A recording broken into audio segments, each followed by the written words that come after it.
Men of Reddit, when was the last time you've cried, and why? Part 1. My marriage was on the verge of collapse when my ex-wife got a job offer in another state. She had been unemployed for some time, so she had to take the job. We decided I should stay behind, as I had a steady job and divorce was inevitable. My wife moved out and the kids stayed with me until she got a home in her new city. Taking my kids to the airport and putting them on a plane to move away from me was soul-crushing. I held it together until they boarded. Once they got on the plane, I lost. My kids only lasted a few months with Mom before packing up and moving back to live with me. I'm sorry about your marriage. Been there. I'm glad you have your kids. Sunday. Wife has had a sudden onset of insomnia and anxiety since Christmas, which has started to trigger panic attacks. She had one while I was at work and called me. When I was free to call back, my son answered the phone. I was sobbing listening to my 6-year-old talk her through the breathing exercises we had practiced. That kid gets ice cream for life, no questions asked. And I might go cry again. I was tucking in my 7-year-old daughter a couple of months ago, and she told me that she was worried about me dying before her. I'm only 42 and healthy. So I had a conversation about how old I am likely to live, and that she will be an adult when I die. Then she said, "But when you die, will you help me? Because I need you so much." And I lost it. I was 5 or 6 when I had my first existential crisis. I was taking a shower and realized everyone I loved would die at some point. I'm just grateful I've been able to spend as much time as I have with my parents and grandparents and stuff. I've teared up a few times, but last time I legitimately cried was in 2010 when we put my childhood dog down. I was a senior in high school. We had him since I was in first grade, 1998. He was my first and only childhood dog, a Siberian Husky, and I feel like we grew up in that house together. He had some cancerous tumor in his stomach that was spreading rather quickly, and the attempt at removing it didn't go so well as they couldn't get it all. We decided as a family to let him go peacefully so he didn't have to suffer, as they promised us it would continue to grow and possibly cause him severe pain in the near future. I'll never forget holding him in my arms in that room as the vet asked me if I was ready for the moment.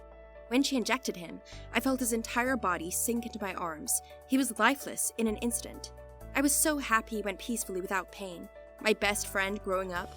I've never expressed my emotions from that moment to anyone besides my parents and my current girlfriend. Whenever I think back to that moment, I get teary-eyed, but I'm happy I was there for him in his final moments. I wouldn't change a thing if I could go back in time. Please try and be there for your pet if you ever have to make such a decision. When was the last time you cried and why? This comment right here, well, that brought back memories of having to carry my lab into the back of a truck after he had a stroke and then carry him into the vet.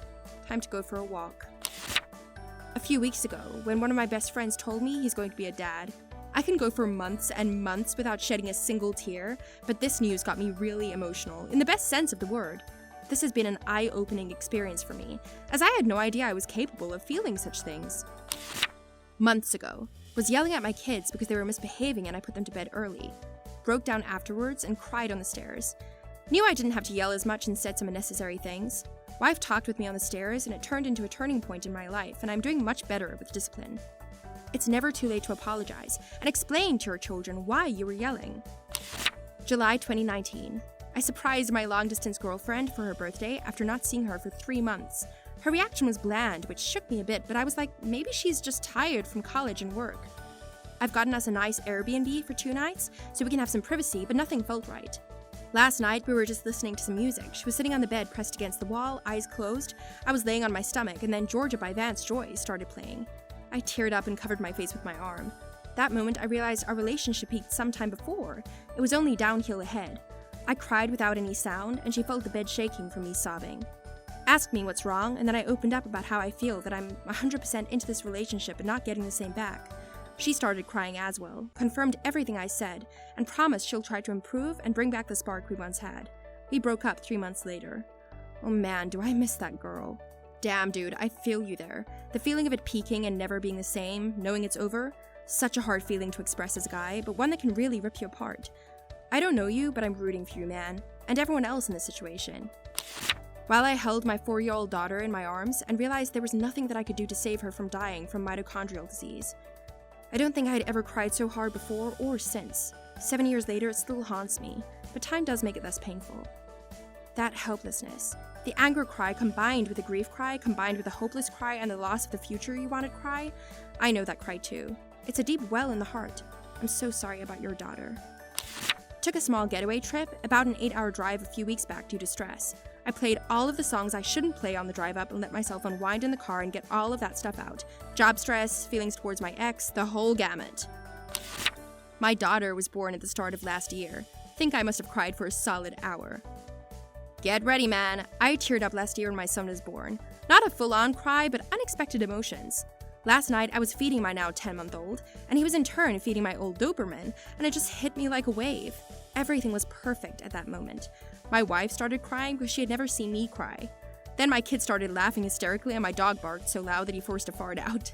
A perfect moment. Last week at our first ultrasound, wife and I had 2 miscarriages, and we had an appointment and saw the heartbeat.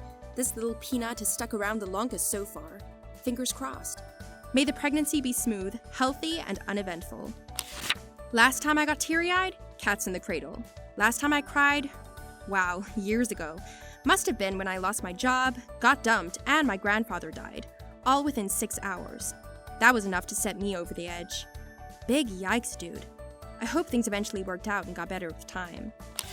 I'm more emotional than your standard guy. I'll tear up fairly frequently, even at movies and the like, usually with things involving loss of parents. Last time I would say I actually cried was when I decided it was time to go to a therapist, and in the initial meeting was just offloading all the reasons I decided to come, and why I thought I might have a touch of depression. I'm doing much better now.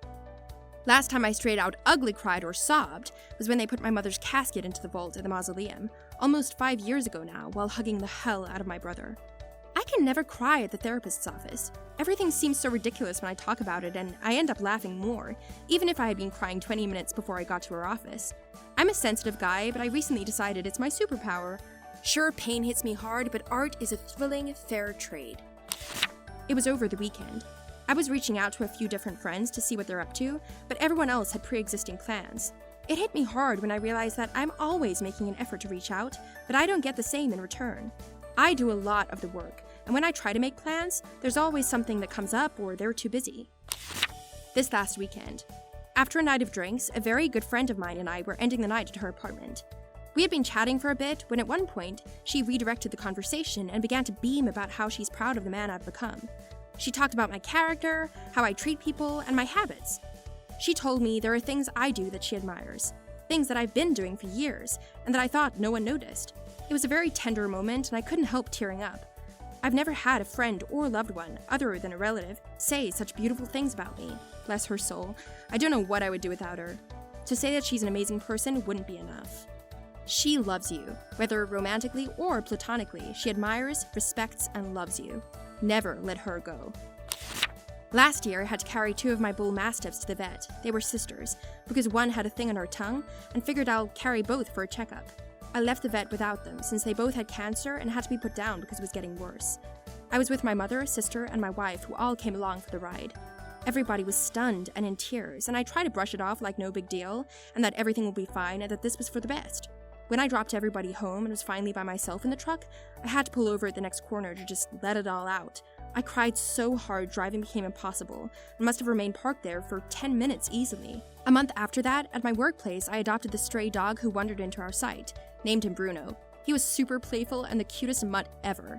Anytime work got too stressful or my anxiety got the better of me, I'd leave the office and walk out to the car park where he 100% was always there to get my mind off of things. I have spent 30 minutes almost every day just sitting down and rubbing his tummy. Just the sound of my truck coming down the hill to the office, he'd know it was me and prepare his assault on my clean work pants with his dirty paws.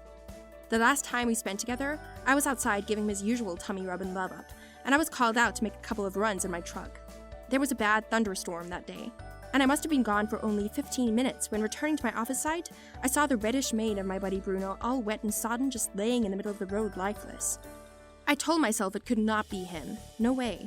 I parked my truck in the office, and a few of my employees, knowing the relationship me and this dog had, told me the bad news.